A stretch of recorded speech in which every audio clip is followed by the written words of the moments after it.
अस्सलाम वालेकुम। The ग्लैनिस channel की तरफ से फ़र्द का सलाम। कैसे हैं आप सब लोग? उम्मीद है सब खैरियत से होंगे। तो जी कैसी चल रही हैं एक्सरसाइजेस?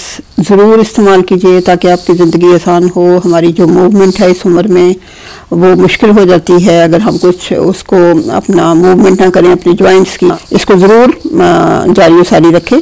आज मैं जो जा रही थी बात करने वो है स्टिफनेस इन फिंगर्स। हमारे हाथों की उंगलियों में जो स्टिफनेस फील होती है और दर्द फील होता है, जो नकल्स हैं, मेरे कुछ अरसे से कोई तकरीबन अब हो चला है 1 महीने के करीब इस वाले हाथ में, और कहीं पे भी नहीं। अब तक बड़ा खुदा का शुक्र था कि मेरे किसी भी जॉइंट्स की जो जैसे तकलीफ़ें होती हैं उम्र के मुताबिक वो नहीं थी, लेकिन अब लग रहा है कि आहिस्ता आहिस्ता उम्र का जो असर है उसको पड़ना शुरू हो गया है। ये है कि मेरे जो ख़ास तौर पे जो उंगलियां हैं इस हाथ की नहीं, इस हाथ की जो उंगलियां हैं उसके जैसे फिंगर्स के जो जॉइंट्स हैं, तो जैसे हम बंद करके ये खोलते हैं तो वो थोड़ा सा मुझे यहाँ पे स्टिफनेस फील होती है, ख़ास तौर पे इस वाले जॉइंट्स में।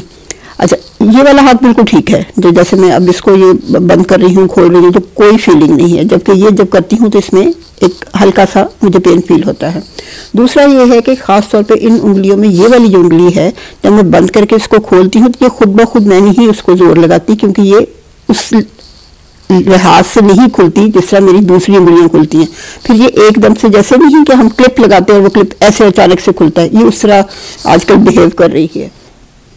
इस तरह की कैफियत को, जो कि आपकी उंगली जो है वो एकदम से यहाँ रुक जाए और फिर स्नैप करके खुलती है, इस तरह की जब कैफियत हो जाती है तो उसको हम ट्रिगर फिंगर कहते हैं।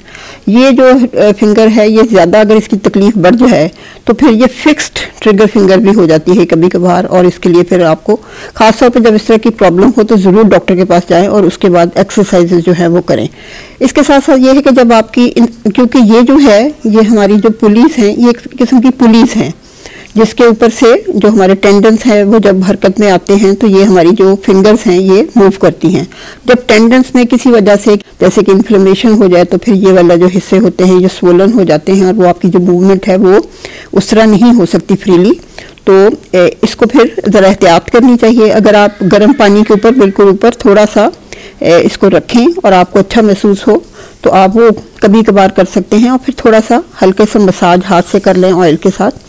इसके साथ साथ कभी कभी आपने देखा होगा कि आपके थंब में, जब आप थंब को खोलते हैं तो उसमें दर्द फील होता है आपको, वो भी ट्रिगर थंब होता है, तो वो भी यही कैफियत होती है।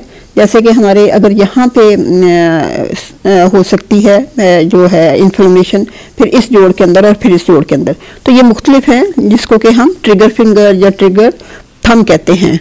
तो बहरहाल ये जो आम एक्सरसाइजेज हैं, अगर आपको बहुत ही ज़्यादा तकलीफ हो तो डॉक्टर को ज़रूर दिखाएं, वरना ये जो हम आम तौर पे जो एक्सरसाइजेज घर पे करते हैं वो इस तकलीफ के आने से पहले ही कर लेनी चाहिए, ताकि आपकी जो मूवमेंट है उसकी जो फ्लेक्सिबिलिटी है वो कायम रहे और इस चीज़ से आप बच जाएँ। ये वाली जो कैफियत है ये आमतौर पे जब 50 से अबव लोग हो जाते हैं तो उसमें ज़्यादा ये कॉमनली पाया जाता है। वो एक्सरसाइजेज जो हैं वो अब जारी की हैं तो मुझे लगता है कि ये फ़ायदेमंद हैं, तो मैंने कहा मैं शेयर करती हूँ। अगर किसी को हमारी उम्र के मुताबिक हल्की फुल्की एक्सरसाइजेज ज़रूर कीजिए, नाम भी हो तो इनको जारी रखिए, ताकि आपको आइंदा के लिए कभी इस तरह की अगर कुछ असर हो भी रहा हो उम्र के मुताबिक तो वो आपको तकलीफ न देगा, बल्कि इस तरह के मूवमेंट से वो आहिस्ता आहिस्ता फिर थोड़ा ज़ायल होता रहता है। तो ये जो सबसे पहली हमारी एक्सरसाइज है जो कि उंगलियों में स्टिफनेस, पेन और इस तरह की चीज़ें हों तो आप उसको ऐसे कीजिएगा। उसको हम ये जो है हमारा, ये देखिएगा करीब से, ये जो है इसका जो जोड़ है इसका हम उस पर इधर से हाथ रखेंगे और पीछे से हम इधर हाथ रखेंगे, ताकि हमारी जो नीचे वाली उंगली है वो हमारे काबू में रहे।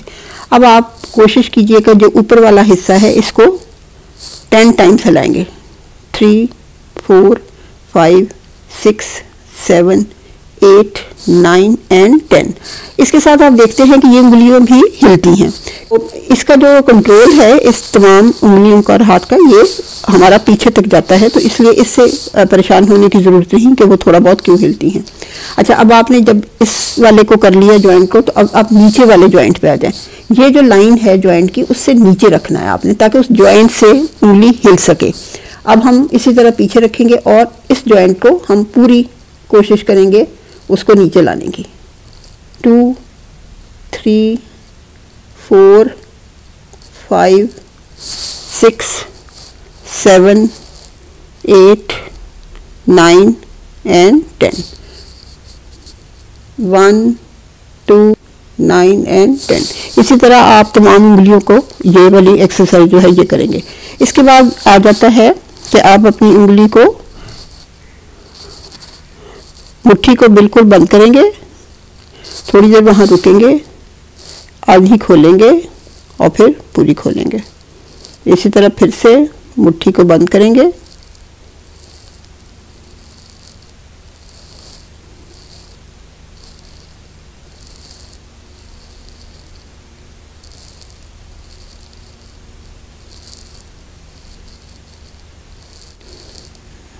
इसी तरह दूसरे हाथ को भी कीजिए। अगर आपके इस हाथ में तकलीफ है तो आपको दूसरे हाथ में भी इसके साथ साथ आपको करते रहना चाहिए। अब तीसरी जो है वो है कि आप जो अपनी पाम है उसको बिल्कुल खोलें जितना मुमकिन हो सके और फिर उंगलियों को जोड़ें, फिर खोलें। ये भी 10 टाइम्स करें। 4 5 6 9 and 10। अब आप अपने हाथ की हर उंगली को अंगूठे के साथ मिलाएंगे। ऊपर लेके जाएं, फिर दूसरी लेके आएं, फिर ऊपर लेके जाएं, फिर तीसरी लेके आएं, फिर ऊपर लेके जाएं। और ये तो आपने ऐसे नहीं करना कि ये आया तो फिर ऐसे ऐसे ऐसे नहीं करना, बल्कि आपने पूरे प्रॉपर तरीके से, ताकि उंगलियों की जो मूवमेंट है वो इंडिविजुअली हो और सही तरीके से आप पूरी तरह से उसको बेंड करें। अपनी जो फिंगर्स हैं ये दोनों को, हाथ को ऐसे रखें और इनको पुश करें आपस में ऐसे करके जोर लगाएं, जैसे हम एक हाथ का दूसरे हाथ पे लगता है। इसके बाद जो आपका अपना हाथ है उसको आप उंगलियों को बंद करेंगे और खोलेंगे। बिल्कुल आपका मुट्ठी जो है वो बंद होनी चाहिए।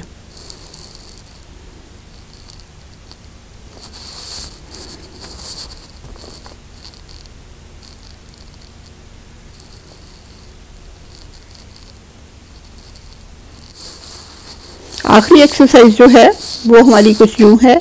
आप अपना हाथ रखेंगे और इसको